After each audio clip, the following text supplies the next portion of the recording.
Bismillahirrohmanirrohim. Assalomu alaykum barchaga. Hurmatli akalar, hurmatli ukalar. Bugungi navbatdagi 5 problem solving darsimizni davom ettiramiz. Problem. Shartlarimizni ko'ramiz. Birinchisi klass ichida method overloading, ya'ni simulyatsiya. Mana shu shartimiz ekan. Bunga kod yozishimiz kerak bo'ladi. Buning uchun class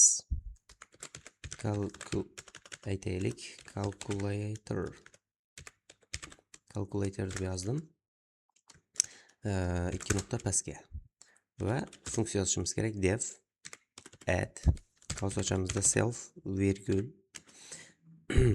virgul yulduzcha argumentlar berishi mumkin-da, istalgancha. Bu return qiladi nimani? Sum argumentlarini yig'disini qaytaradi bizga. Endi mana bu yerda c barobar calculator deb yozamiz.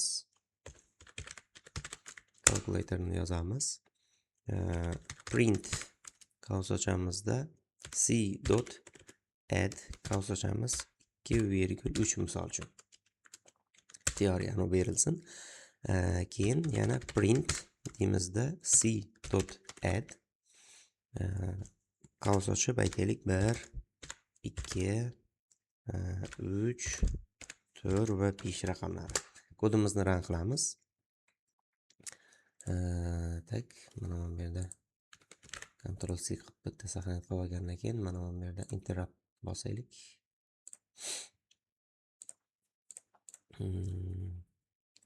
Kernel tanlangan, nimaga mana bu ishlamayapti. Restartni bosamiz va mana qaytadan bosaylikchi. Mana shunaqa hodisa bo'lsa agar nima qilamiz? X ni bosib ketamiz. Yana kiramiz. Qaytadan kirib olganimizdan keyin mana bunga endi bosamiz mana. Pattern environments kernel. Mana natijamizni ko'radigan bo'lsak 3 va 14 raqamlarni nima qildi bizga?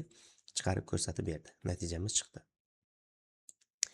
Endi navbatdagi shartimiz bor. Bizda shartimiz quyidagicha. Class metod va static metod farqini ko'rsatish. Buni farqini ko'rsatishimiz kerak. Buning uchun class my class deymiz. 2 nuqta qo'yib pastga tushamiz va base barobar 10 deymiz. Endi kichikcha bilan yoziladi. Class metodni pastga tushamiz-da def class add deymiz. Ya'ni cls virgul x deymiz. 2 nuqta qo'yib pastga tushamiz. Bu nima qiladi? Return qiladi bizga cls nuqta base plus x ni. Endi static metod bor. Static metod deymiz. Static metoddan keyin yana funksiya def static add deymizda mana bunga x virgul y. 2 nuqta pastga tushamiz.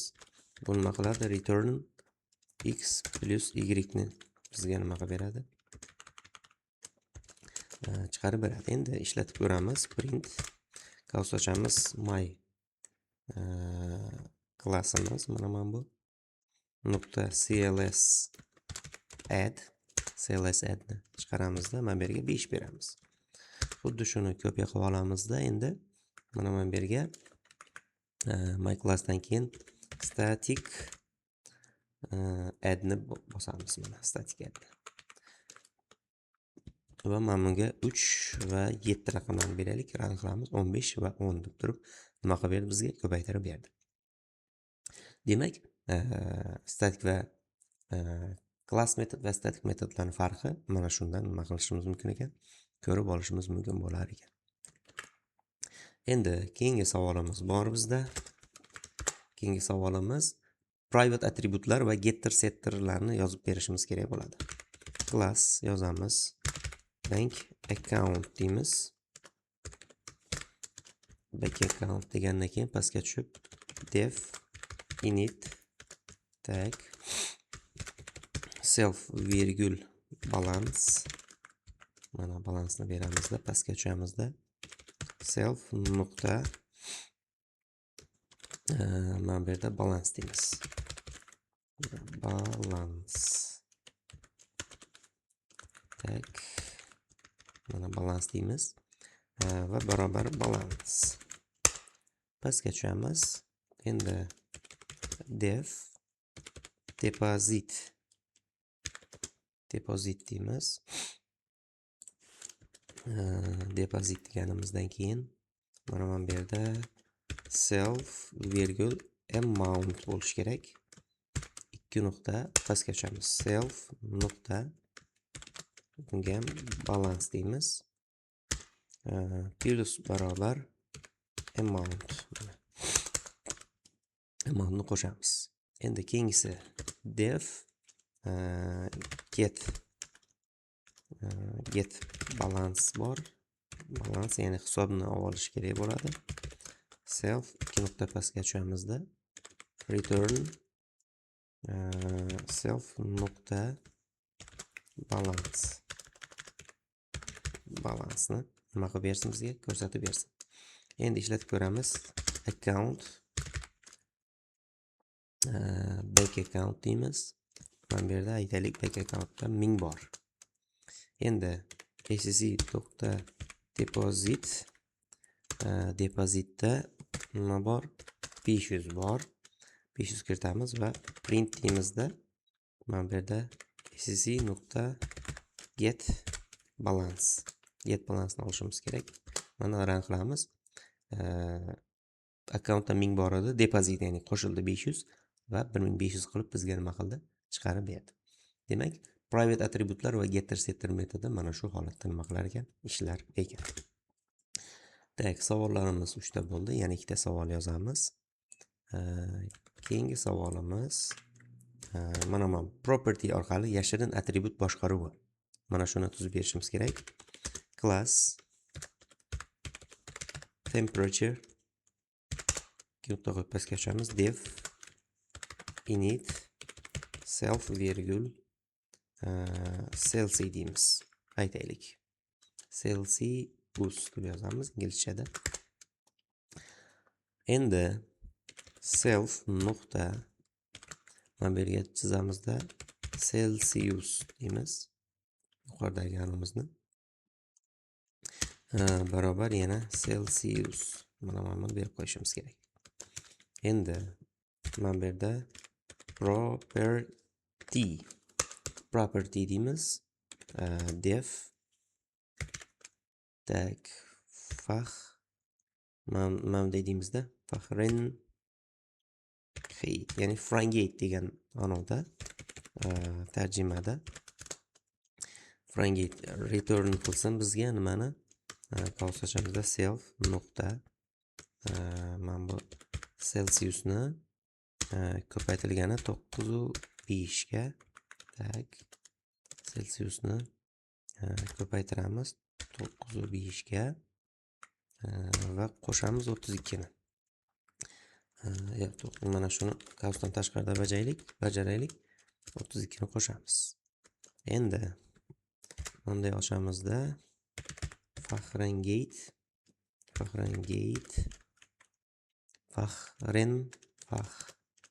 to'g'ri yozaylik, o'sha tepadagi bilan Fahrenheit deymizda nuqta mana bu yerga yozgandan keyin nuqta setter deb yozamiz. Pastga tushamizda setter deb yozganimizdan keyin def yana mana bu so'zni o'zini olaylik. Mana qayta yozib o'tirmasdan qosachamiz self virgül value qiymatini beramiz. 2 nuqta pastga tushamiz. Self nuqta Celsius barobar value minus 32. keyin bu yoqda ko'paytirilgan 5/9 deymizda. Mana bu joyda to'xtatamiz. Endi buni ishlatib ko'ramizda. Barobar temperature 0 deymiz. Pastga tushamiz. T nuqta mana Fahrenheitni yozamiz. Barobar aytaylik 212 Fahrenheit bo'lsin. Keyin print deymizda. Mana bu yerda T nuqta Celsius deymiz. Kodimizni run qilamiz. Fahrenheit isn't defined. Fahrenheit. Mana shu nomda ozgina muammo bo'ldi shekilli, hozir ko'ramiz mana. Temperaturedan keyin Celsius berdik. Mana bu yerda Celsius bo'ladi. To'g'ri. Mana bu yerda ozgina muammosi bor ekan. Tak. Fahrenheit. Mana bu yerda Ctrl F2 deymizda, hammasini mana bunday deymiz. Endi run qilamiz. Temperature takes no argument. Tak, temperature takes no argument deyapti. Mana shuni tak, hozir Celsiusni berdik mana bu yerga. Hammasi to'g'rimi? Tak, hammasi to'g'ri. Bular ham to'g'ri. Tak, mana bu yerda ozgina xato bor ekan. Mana shu yerda ko'paytirishimiz kerak. Yo'q. Celsius. Mana bu property to'g'ri turibdi. Ko'paytirilgan 9.5 32 ni qo'shdik. To'g'ri. Keyingisida setter metodda olganimizdan keyin value deyapmizda. Celsiusni bergandan keyin bu ham to'g'ri. Qanaqadir xatoligi bor bo'lyapti mana shu yerda. Hozir ko'ramiz. Tak.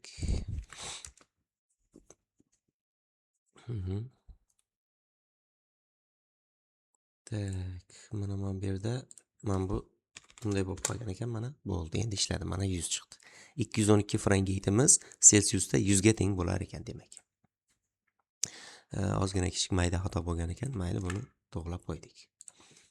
Keyingi savolimizni ko'radigan bo'lsak, inheritance va super ishlatish.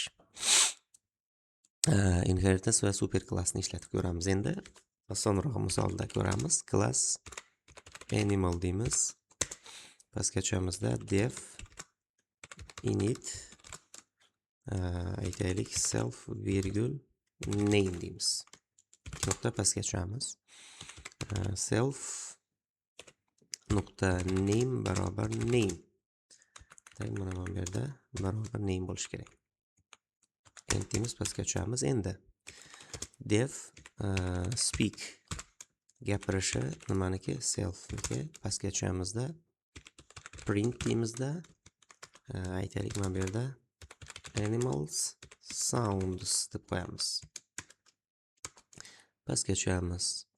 Endi mana bu yerda yana bitta klass yarataylik. Klass aytaylik dog. Dog deymizda. Mana bu yerga animal deymiz. Yuqoridagi klassdan bu nima oladi? Meros oladi. Init qavs ochamizda self name va breed. Pastga tushamiz. Endi super deb yozamiz. Mana bu yerda super deb qavs ochamizda mana bu yerga nuqta qo'yamizda init va nimani name'ni super klassdan oladi va self nuqta breed barobar breedni o'zidan oladi mana klassdan. Endi bu yoqqa yozamiz speak def speak self deymiz. Mana bu yerda ikki nuqta pastga tushamiz va print Qavs ochganimizdan keyin f-string bilan ketadi bu. Self nuqta name ni olamiz. Yuqoridan says woof deganni nima qilamiz? Yozib qo'yamiz. Undov bilan. Endi d barobar dog deymizda aytaylik nima Rex ismli kuchuk va bulldog ismli kuchuk bo'lsin mana. Va d.speak ni chaqiramiz. Mana Rex says woof deb turib nima qildi bizga? Chiqarib ko'rsatib berdi. Demak, mana shu holatda bo'lar ekan. Bugungi ko'rib o'tmoqchi bo'lgan kodlarimiz mana shulardan iborat edi.